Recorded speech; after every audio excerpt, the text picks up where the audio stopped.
Welcome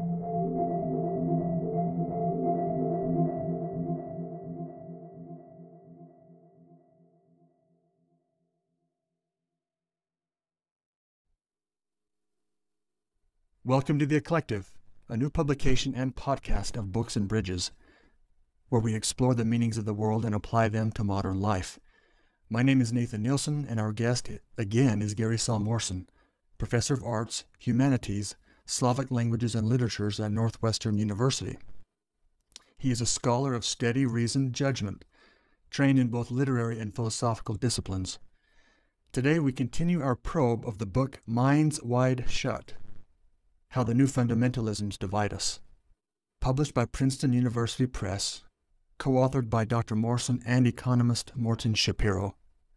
We'll examine how great literature elevates public discourse and fosters the kind of mirroring that allows people of different backgrounds to see into each other.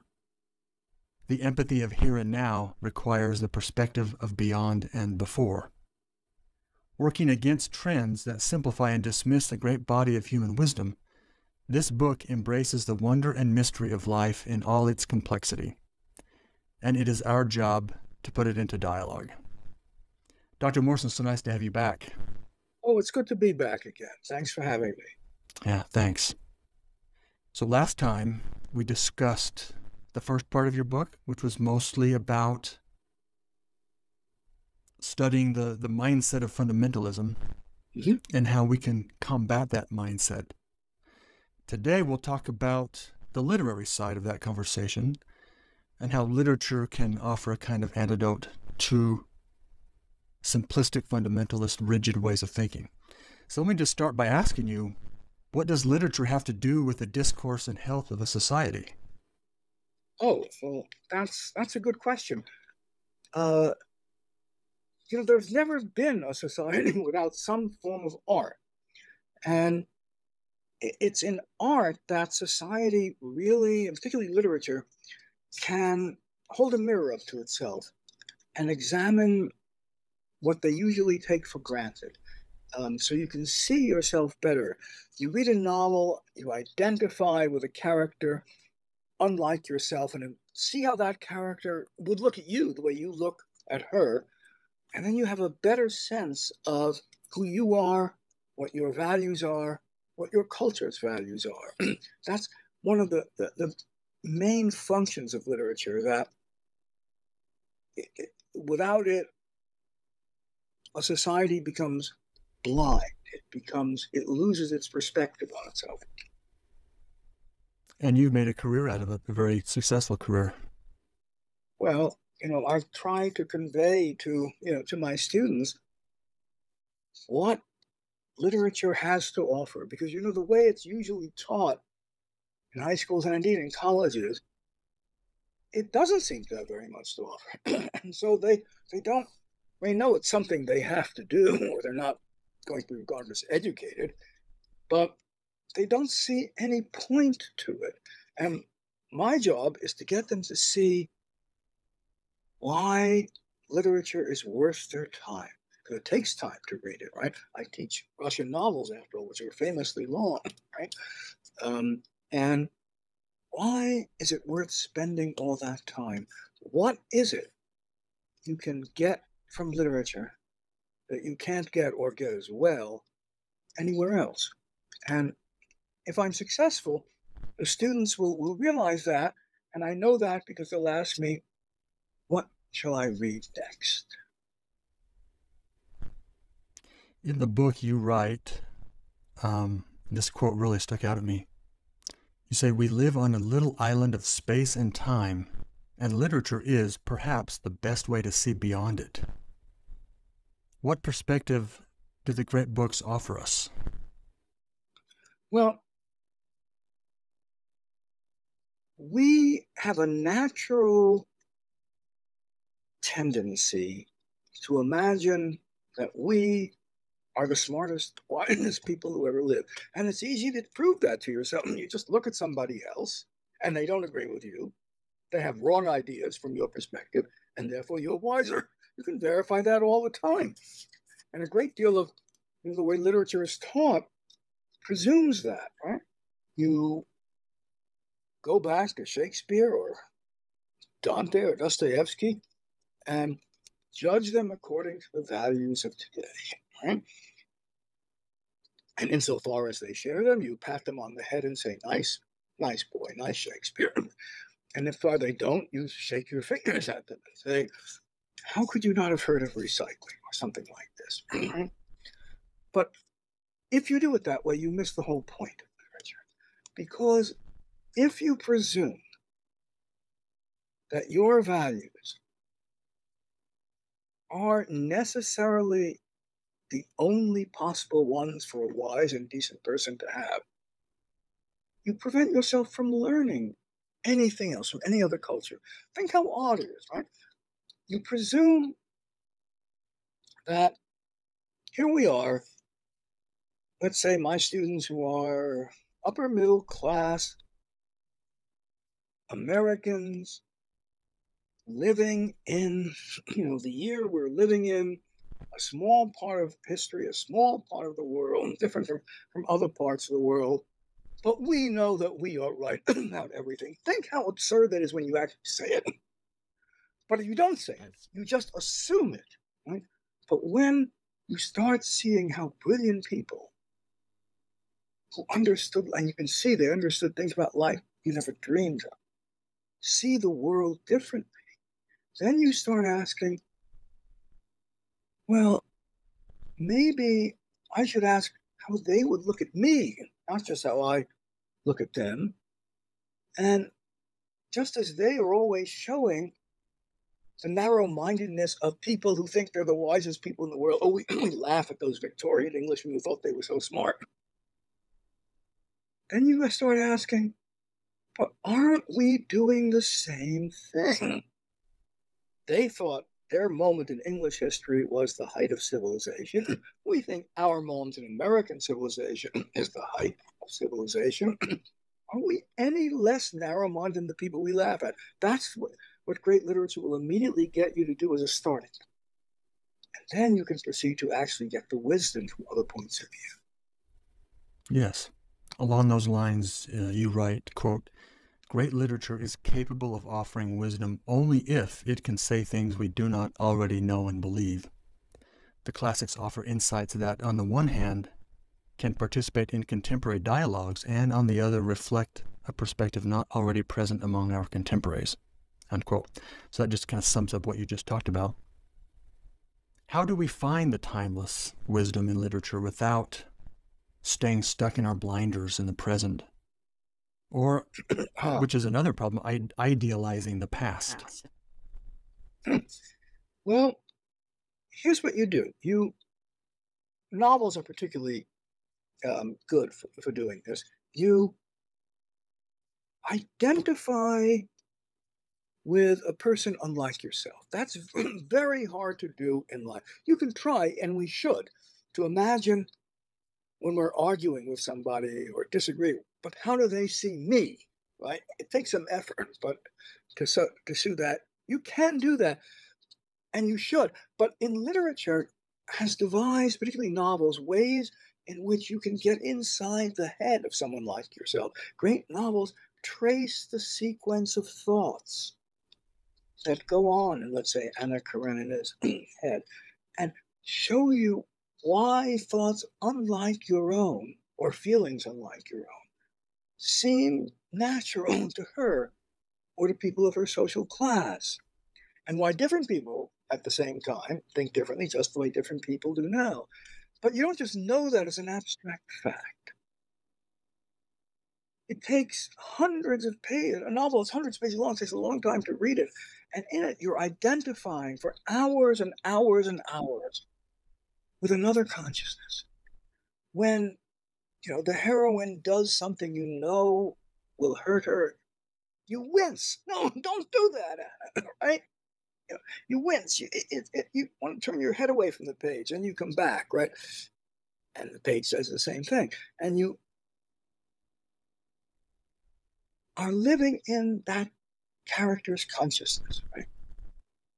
And then, by doing it long enough, you realize what it is to experience the world differently, what actually feels like. You're not just told you should empathize with somebody like yourself. You're doing it, right? For hundreds of pages and many hours. And not just with one character, let's say, not just with Anna Karenina. There are several characters in that book you identify with, right? In fact, I sometimes like to think that the difference between a major and a minor character in a novel is not how much space they occupy, but whether you're asked to experience their thought from within, which you can do in a short space, or a character appear in a long space without doing that, right? Satire, there's a lot of characters you don't identify within. Then you develop that habit of identifying with someone, seeing the world differently. And maybe, just maybe, you can bring that habit to the real world. Try to do it with real people. Or at least realize that if you can't, you are really missing something important.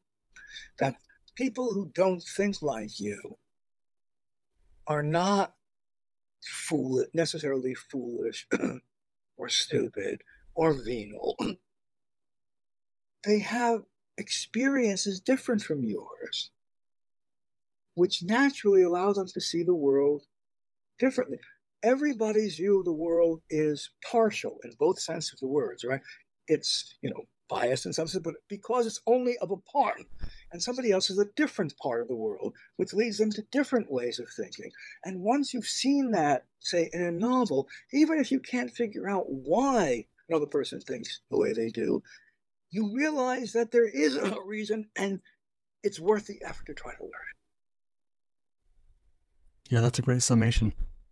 One of the understated purposes of your book is to create an environment in which a democratic culture can set in place, where a democracy can thrive and flourish. And it's that idea of individuals getting outside of themselves, getting outside of their immediate environments, and interacting and dialoguing with ideas, habits, people, a variety of shades. It's that makes democracy possible. And I think that's where literature actually comes into that equation of not only, enlightening a society, but actually promoting democratic infrastructure, mindset. Yes, I think it does. I mean, if you don't have the view that another point of view may have something to teach you, that you are not necessarily absolutely right. Well, if you think you're absolutely right, then anyone who disagrees with you is either stupid or evil. And so, your party will view the other party as necessarily evil.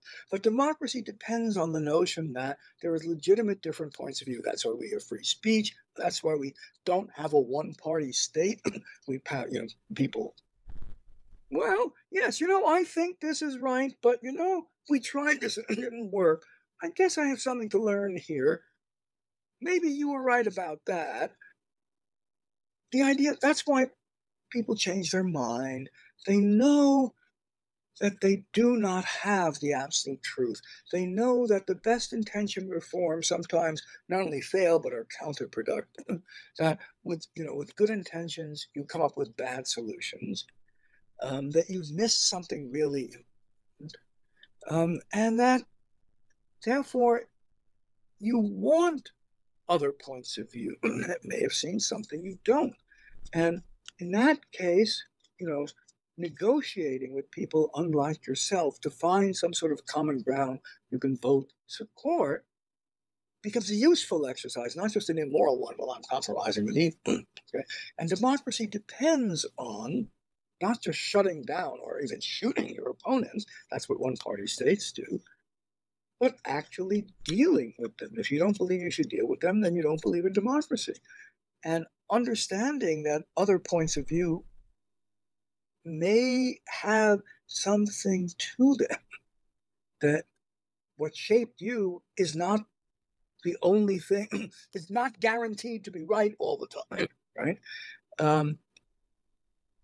That's what gives you the sense of listening and compromise and exchange and negotiation that democracy depends on. President Lyndon Johnson used to say, before he was president, he was Senate Majority Leader, and he crafted a lot of legislation by dealing with parties at many different factions.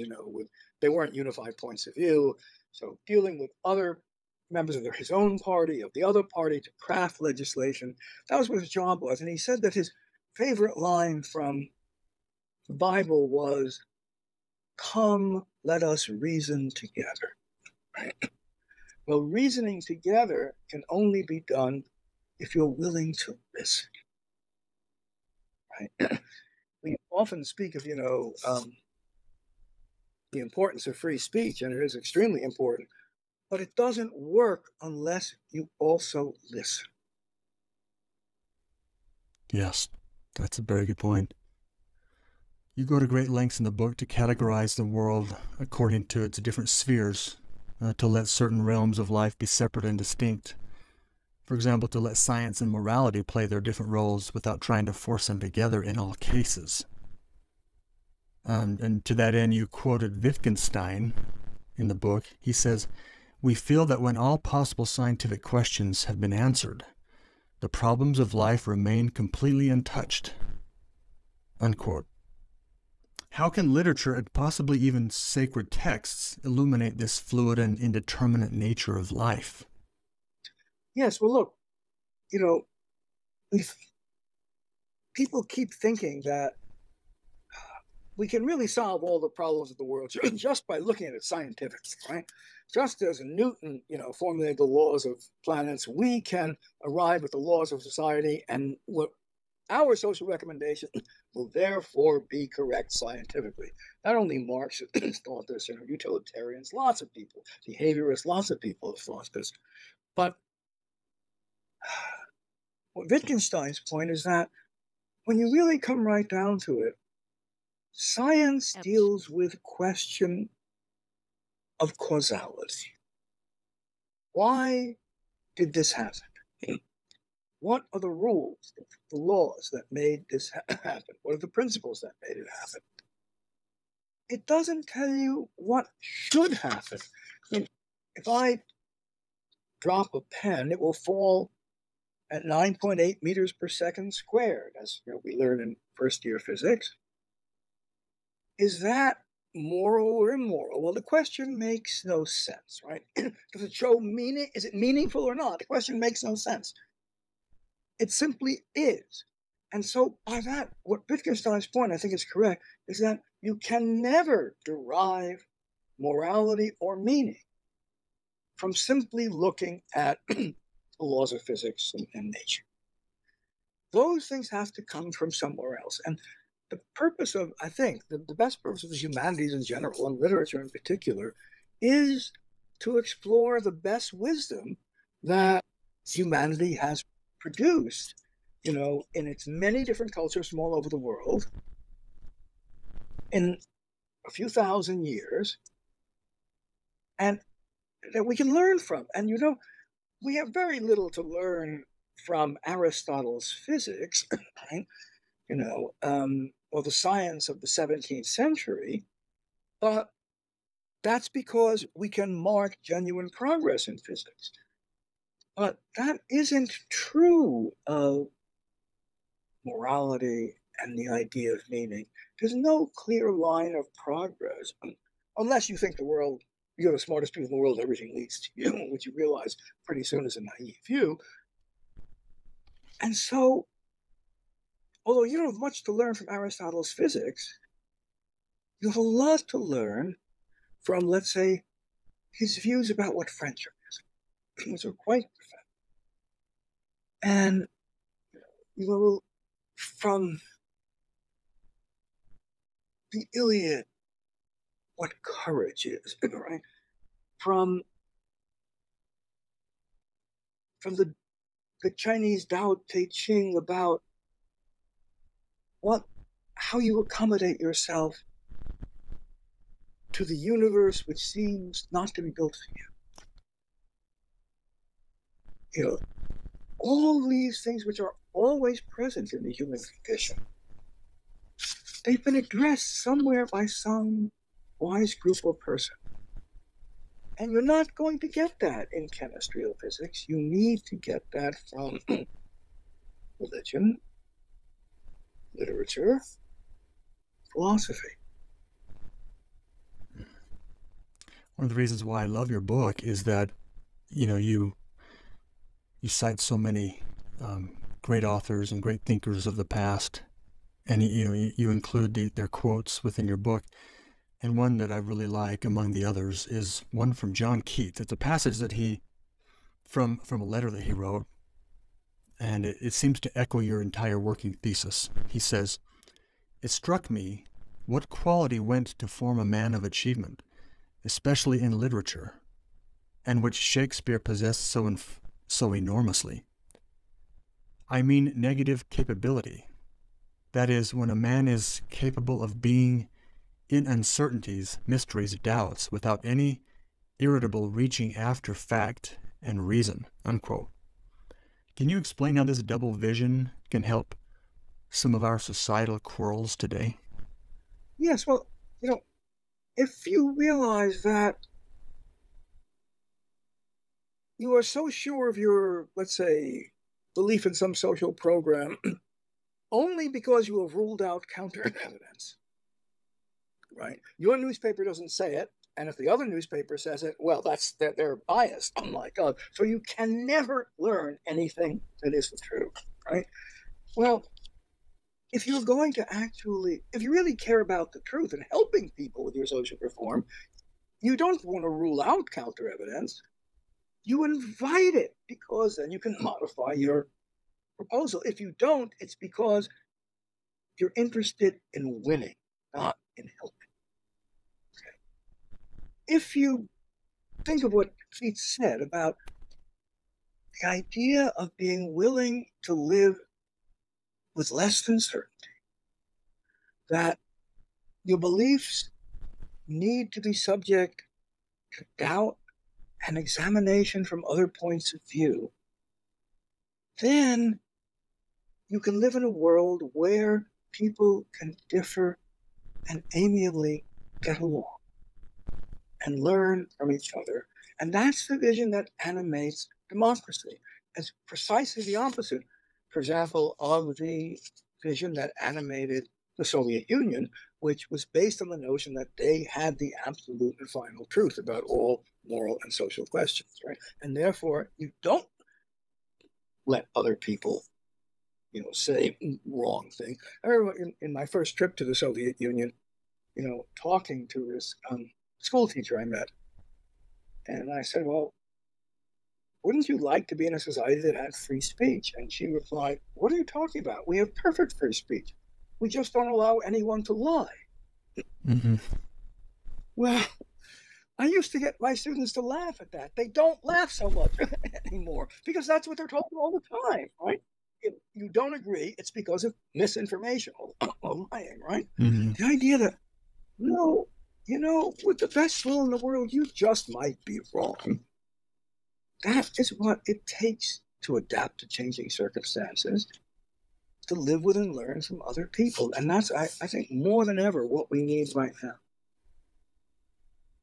Chapter 5 is, in many ways, I think, the centerpiece of your book. And it maintains that we should hold sacred texts and great literature as standards of accumulated moral and practical wisdom, but that we should at the same time allow them to be flexible enough that they can speak to us in ways we can understand and in ways that allow us to correct our own biases and flawed lenses. And you introduce a parable that I think your colleague Morton Schapiro shared with you, and it's you call it the rabbi's parable, and I'll let you tell it, but how does that rabbi's parable of the town clock help us relate to sacred texts? Because that's a big part of the question of fundamentalism. Well, why don't you paraphrase it, since I feel awkward paraphrasing my co-author without it being you paraphrase it. Well, so let me attempt that. Let's imagine a medieval town or something like that, in which there's a clock that is situated and kind of pinned up to the wall low enough so that everyone walking by can change the clock, can change the hands of the clock. And eventually, and the citizens are comparing, they're basing their sense of what time it is on their own watches. And so based on that, they're changing the time for the entire town on this clock. So eventually what happens is that this town clock, which is supposed to be the standard by which people can set their watches, becomes the opposite. And it becomes so unreliable, no one can rely on and know what actually time it is. And so to remedy that matter, the town council got together and they decided to take the clock, raise its level several feet above anyone's reach, so no one in the town can reach it. No one can meddle with the hands of the clock. And so that creates a situation in which the entire collective of the town is looking at one standard of time, and based on that, they draw their sense of what time it is. And that's a parable of how we should be very careful about allowing what we deem to be a standard to be subject to just change by whim, on demand, so to speak. And at the same time, though, sometimes that clock turns out actually the standard to be wrong. So it does occasionally have to be changed, but it's hard. Well, think about that with, the Constitution. If the meaning of the First Amendment is whatever my party wants it to be now, there won't be any free speech for the people. I always wanted to mean, yes, to tell the truth, my truth, not yours. It has to be something that is not impartial and not changeable easily enough, right? And yet, provisions in the Constitution after several hundred years do have to be adapted, keeping the same spirit but to different circumstances. And that's like the clock. That can be changed. It's just not easy. And that's why, our founding fathers even put it, it's hard to pass a law because you need the president, the Senate, and the House, which are all elected on different cycles, to agree, but you can do it. It's still harder, though. The laws have to conform to the Constitution, which they can't change. It's changeable, but only by a very cumbersome process. It's only been used very occasionally, right? So you need a standard so that it's not at people's whim. It's not whatever you want it to be at this moment, but it's not so rigid that it can never be changed. That parable that my co-author used, he quoted his rabbi because he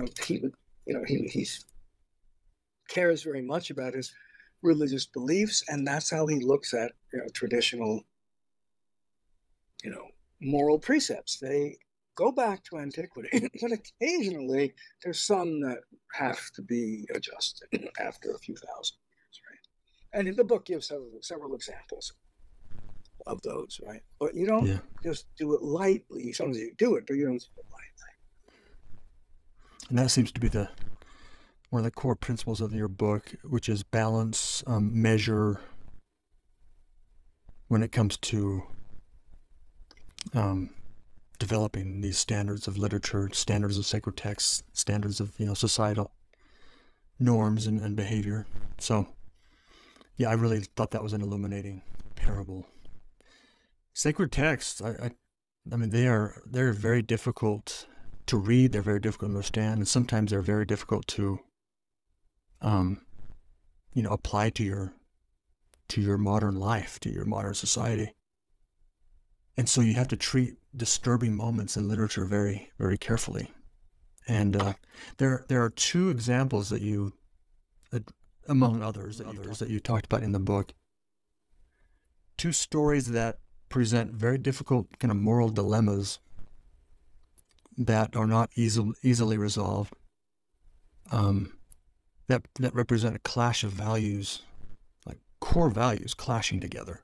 And that's the story of, Abraham, the patriarch, and Antigone, the play by Sophocles. And I thought those are two pretty good paradigmatic examples of how inevitably we see in society clashing of core values, and how we can. There are literary examples in the past that guide us through these. Can you say more about those two stories, or even one or the other? Now, let me talk about Antigone for a moment. The Greek tragedy in general is based on an idea that is foreign to many people now. We naturally assume, well, look at the success of science. The universe was made so that the human mind can understand it. But, that may not be true. Even if you think from a Darwinian perspective, right? Our mind evolved so we could survive in this particular planet, in this particular, way of living. This. Why should it necessarily, be adaptable to a world that may be, a trillion light years away with very different circumstances? The world may be beyond our ken, and we just don't see the things that are beyond our ken because they're beyond our ken. We just can't see them, right? The Greeks and Greek tragedy assumed that the world is too mysterious for the human mind, guided in large part by principles that we don't comprehend. They attributed these, to the gods. And the Antigone is a good example of a play based on an idea that's essential to tragedy, which is that sometimes core moral principles that you must both obey conflict, and there is no single formula for resolving it. I recently saw a performance of the Antigone at the University of Chicago Theater, which usually does very good plays, but this one is one of the worst I have ever seen, because it depends on the idea. It staged the Antigone with one side being absolutely right and the other side being absolutely wrong, right? And to make it worse, it had the good people all be played by, non-white actors, and the bad person was always the one. I mean, it was so. It missed the point of Greek tragedy, which is we don't know for sure what is right and wrong, or who is right and wrong, right? There is no formula, for doing it. I mean, they could have done that with some other, work, I suppose, something less profound than the Antigone, but they missed the entire, point of it, That's the sort of wisdom you do get, from Greek tragedy. You just don't know. There are 5 plays of Euripides that end with, as closely as I can remember them, the following lines or close variants on them. The shapes of divinity are many, and the gods devise many things that the human mind could not expect. What was expected did not happen. And what happened, nobody anticipated. That is how these events turned out. So that's how 5 plays. And that's a core bit of wisdom, right? That, we could use right now. I mean, could you imagine, an editorial in the New York Times ending with, well, the world is too complex. We just got it wrong. I can't imagine such a thing. But we should imagine of they can claim, to instruct us. Yeah. I think that the core clash in Antigone is not, which is between, the prerogatives and demands of the civil government versus, the mandates of eternal law. The point of that play is not necessarily. Yeah. I'm sorry. Yeah, what we're commanded to do as individuals and what we are commanded to do as members of society. They may not align. In this play, they don't. Yeah. And if we read that play with the idea of, well, our job now is to somehow resolve that clash, I think that's missing the point. I think the point is to show how the experience of being a human being will involve such core clashes that we may not resolve, but we still have ways of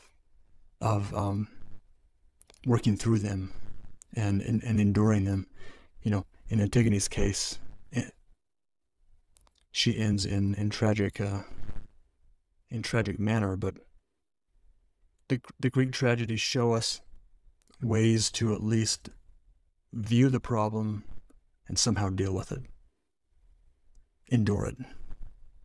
So yeah, I thought that was, and then of course Abraham is an example of a clash between divine command and, you know, the love of your own son.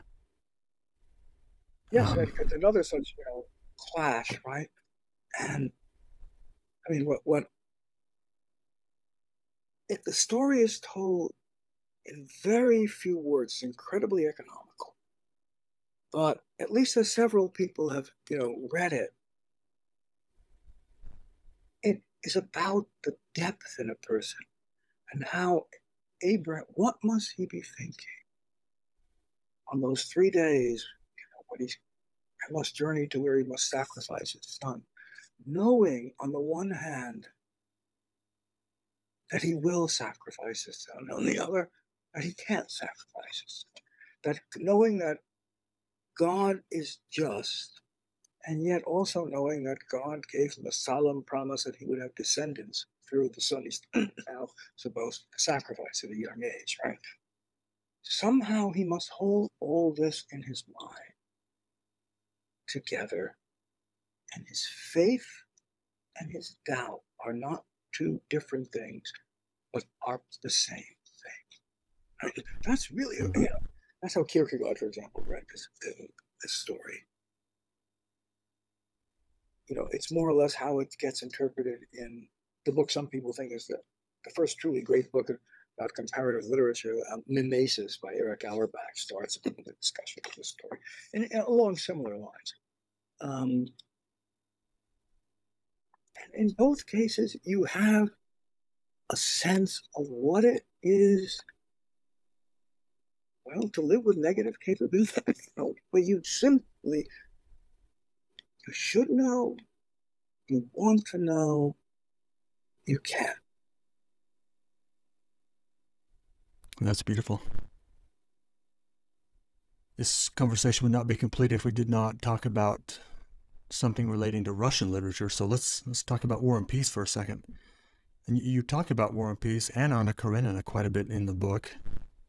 There was one passage that stood out for me when you addressed, Prince Andrei and Pierre, and how those two characters are close friends in the book.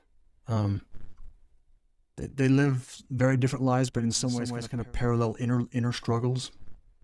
And you write how Pierre and Andrei, quote, oscillate between these two extreme perspectives of heroism and negation until they learn to seek wisdom neither in certainty nor in denial, but in the prosaic of lights and shadows, unquote. What can you say briefly about the arc of their inner lives that teach us about how gaining balance and maturity and judgment is the right goal to look for? Yes, they both oscillate between thinking they know what life is all about and thinking that it's not about anything. It has no. They experience each of these states differently. Psychologically, they're different people, but the way Tolstoy structures it, whenever one is in one state, the other is in the other, but they alternate, and they meet for conversations, and those are conversations about the ultimate questions of life. I mean, one of my favorites is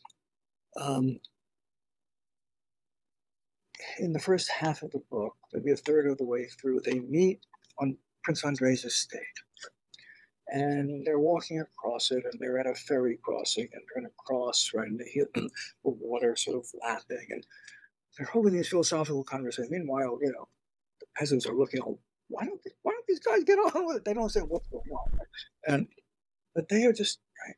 And each one of them is saying why they believe or don't believe, right? This is one of the times when it's Pierre who has faith and thinks he knows. And he utters some of the, the most wonderful lines in the book, which go something like this. We must live, we must love, and we must believe that we exist not only on this scrap of earth, but in the universe. And all feelings of meaning have some of that in it. It's beyond, if all there is, and this you could say is one of the key lessons of all of Russian culture. If you think that all life has to offer is individual pleasure and happiness, you live a very shallow life. So many Americans are taught that. Well, look, life is about individual pleasure and individual happiness, right? What else could it be about, right? But if you think that, you will sooner or later have that sense of existential despair that life is meaningless, because in fact, pleasures within this life, pleasures begin to pall, and this life is going to end anyway. So there's got to be some. If you're to feel meaning, there's got to be something else. And you mentioned sacred texts of religions, but traditionally for Russians, the great classics of Russian literature are together a kind of Bible, a sacred text, that they look at them for answers to the ultimate questions. Even in the Soviet period, when they were officially atheists, they looked at these great works to address those questions. And in fact, Russian literature is amazingly good at this. It does it explicitly. There are great questions in, let's say Jane Austen too, but you have to tease them out. They're not voiced explicitly. But in the great Russian novels, they are. And you can really grasp what it feels like to think about life with a given philosophy, a given set of feelings, a given point of view on the universe as a whole. I love that. Thanks. You as a professor have a personal stake in the status of literature in our society. And you wrote that love of great literature has become, quote, associated with hopeless traditionalists who regard literary value as an objective reality rather than a play of ever-changing power interests, unquote.